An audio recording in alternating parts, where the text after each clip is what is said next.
Well, I'm going to do two things today. I'm going to do some shout outs, and since it's the 20th anniversary of 9/11, I'm going to talk about my memories of that day. So I think I'll do the shout outs first because I'll probably get all teary eyed when I start talking about 9/11. Already am. All right, I've got three lovely ladies for you. One of them, please, if you haven't subscribed to her, go subscribe to her. She's 5 away from 1K, and that's the holy grail of small YouTubers, is to get to 1K. Her name's Mary Catherine, or her channel's Mary Catherine Loves Cats, and she's just the sweetest, lovingest person, and she's got her kitties in there. Her one cat Smudge always wants to get in the videos, and she does lots and lots of giveaways. She does unboxings, just all kinds of stuff, and lots of collabs. She's in collabs all the time. Several giveaways a week. You'll love her, so go check her out. And if you haven't subscribed, please do so. She needs those 5 more. I need 3 more to get to my 500, so I'm almost there. So Mary Catherine Loves Cats. I'll link all these ladies below.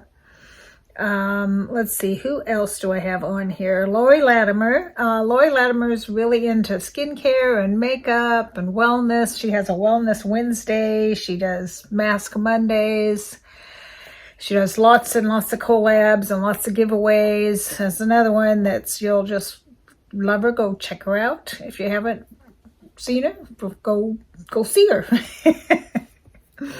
And the last one is Life with Lois. Lois does unboxings and hauls, but she does cooking, lots of cooking, recipes, stuff like that, gardening. She'll take you with her sometimes when she goes places. She's just great. So her channel is Life with Lois. So we've got Mary Catherine Loves Cats, Laurie Latimer, and Life with Lois. So go check all these ladies out. And if you haven't subscribed, go subscribe for a while. Check them out. You'll love them. Especially Mary Catherine. We want to get her those 5 more. So, 5. Alrighty, now we're going to get to the hard part. Where were you on 9/11? What do you remember? I was already at work. I go to work real early, so I was already at work, even though we're an hour behind, New York and Pennsylvania and so on, Washington, D.C., all those guys. I worked in a place that had the low wall cubicles where, I could see over it because it wasn't one of those full cubicles, just like the little half wall thing. And right in front of where my cubicle was, this was a blessing to me, they had this area where they held meetings, and it had a TV that they'd show videos on and stuff for these meetings. Well, somebody heard something on their way in on the radio or whatever, and they turn on the TV, and we couldn't get to work at first, but we finally got to work. And we thought we all thought that it was just a accidental plane crash. First we thought it was just like a small, Beechcraft or something, like a little 2 to 4 seater plane crashed into the one tower. And then, of course, as more comes out, it's like, no, it's a big passenger plane. And we still all thought it was like some kind of accident or something. And then, then the second plane hits. And then we start hearing about the one in Pennsylvania where the brave crew just took it down and killed themselves to save untold thousands. And then, of course, it hit the Pentagon, too. I think the one in Pennsylvania was supposed to hit Congress or the White House. One of those two. I can't remember. So this whole thing is hard for me because my son's a firefighter, and all those firefighters everybody else is running out and they're running in. And how many hundreds of them, they lost their lives trying to save other people. Plus, because of the dust and all the chemicals and all that. A lot of them died years later from different cancers that they could tie right back to, being there on 9/11. My lovely bosses where I worked, they wouldn't let us go home. We had to stay there the whole day. Most places I know, most other people I know, they got to go home.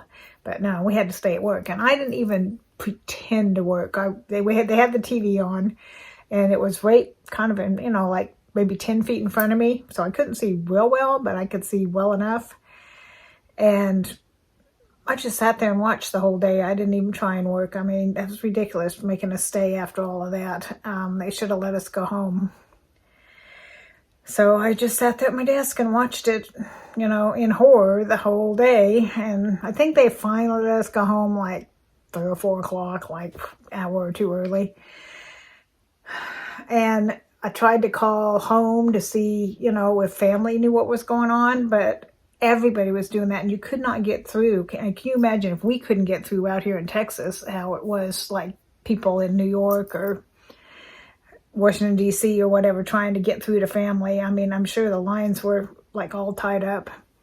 And we have a major airport not that far from where I live. And those, 10 days, whatever, when there were no aircrafts, that was just eerie because I was just used to hearing planes go over. Like I was out swimming and I heard like 4 planes go over in the hour and 20 minutes I was out swimming. So it's just, we hear planes all the time and you don't realize how often you hear them until they're not there anymore. This kind of reminds me of when President Kennedy was assassinated. I was in high school and they came in and told us that, the president had been shot, and then they came in later and said he died, and they sent us all home. And I can remember everybody's just huddled around their TVs for like at least through the weekend watching all of this. And this is kind of how it was with 9/11, is just the whole country's watching the TV to see what's happening, what's going on. It was just nobody knew what was going on. And something that kind of, we'll see today because it's the 20th anniversary, but something that kind of makes me mad is the news stations. If you've noticed the last 10 years or so, they've stopped showing images of 9/11 like they want people to forget. No, I don't want people to forget, And you can't say terrorists or whatever. I mean, you can't call them that, or I don't know. There's just all this political correctness baloney, and they better have something on the news channels and stuff, or like a special or something today. But even then, they may just talk to people and not show the images. And people need to see the images and remember. It's been 20 years, but I don't forget. So what were you doing when you heard? Well, now that I've depressed you all,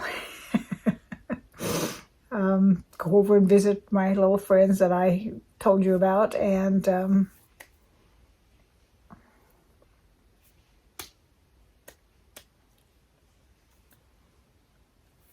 say a little prayer for the families who lost people. And I will see you. I've got a bunch of boxes coming real soon, so we will probably have a bunch of unboxings next week. And thanks for watching. Hope I didn't depress you too much.